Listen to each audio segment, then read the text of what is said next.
Hello everyone and welcome back to So Aldo DIY. In today's tutorial, I am going to show you how I made this Barbie inspired dress. I absolutely love it, and if you want to see how I made it, then stay tuned. I already cut out all the pieces, and you guys, I'm just using my basic bodice blocks and I altered the neckline. So this is the same pattern pieces that I use for this beautiful dress. I decided to add like a front detail to the bodice just so I can break up the print of the fabric. And plus, I want to try this technique that I had been dreaming to put on the bodice. I was just waiting for the right project for it. So I have here is 1 inch wide strip of fabric, and then I placed like a white ruffle on the back side of it, and then I'm just going to top stitch it on the bodice. After that, I close the darts. So if you don't know what darts are for, they are to give the bodice shape because our body is not flat. Now it's time to join the back bodices at the side seams. I repeated the same for the lining. I matched the fabrics right sides together along the neckline. Then I am going to stitch it right at the arm tie, neckline, and back neck. I will leave the shoulders open because I am going to encase the armholes and the neckline. That way, when I turn the fabric correct side out, it is going to encase the neckline and the armholes. So we're going to have like a finished neckline and armholes all together. After that, I am going to grade along the curve. It should look something like this. Now it is going to be tricky to understitch the lining, but try to do it on the front neckline on the straight edge only. Next, we are going to join it at the shoulder seam. So I open the shoulders and I'm going to match the shell fabric together. So open it up and then bring the other piece and then match it at the correct side. So shell fabrics together and then stitch along.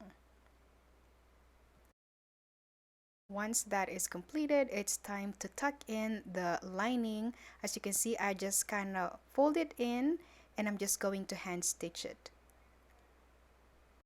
It is a little difficult because the shoulders are kind of very narrow, so just try your best. Tuck it in neatly and then hand stitch it. So you are only going to hand stitch it on the lining fabric. And this is what it should look like. As you can see, the armholes and the neckline are finished and they are gorgeous. Next step, I will be adding the skirt. So I match it at the waistline, then stitch along.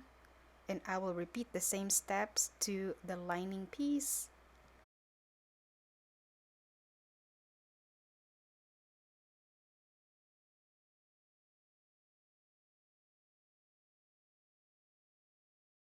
Next step is applying the zipper. I have a full tutorial on how to do this. I'm just going to have the link up here or in the description box so you can go ahead and check it out. Now the invisible zipper is in. It's time to close the back seam. Now let's tackle the lining. So I'm just going to pull it out as you can see here. Then fold it out towards the shell fabrics. Right sides of the fabrics are facing, and you are just going to pin along the zipper edge right here. Use the zipper edge as your guide. Then you're just going to stitch along the edge where you place the pins. So it's pretty easy. You just have to pay attention that making sure that the fabrics are not wrinkled because you don't want to sew over a wrinkled fabric. Then you are going to fold out everything. As you can see, the top is very nice and neat, and you are going to grab the back seam of the lining and just stitch right along here.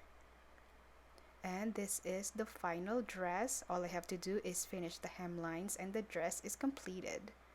I absolutely love how it turned out. I think it is super cute and it has a vintage vibe to it.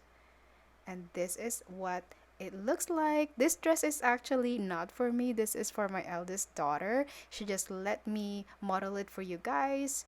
I also made a matching jacket for this dress and it turned out so adorable. This tutorial is helpful to you, be sure to give it a thumbs up and share this if you could. I will totally appreciate that. I will see you in the next one. Bye!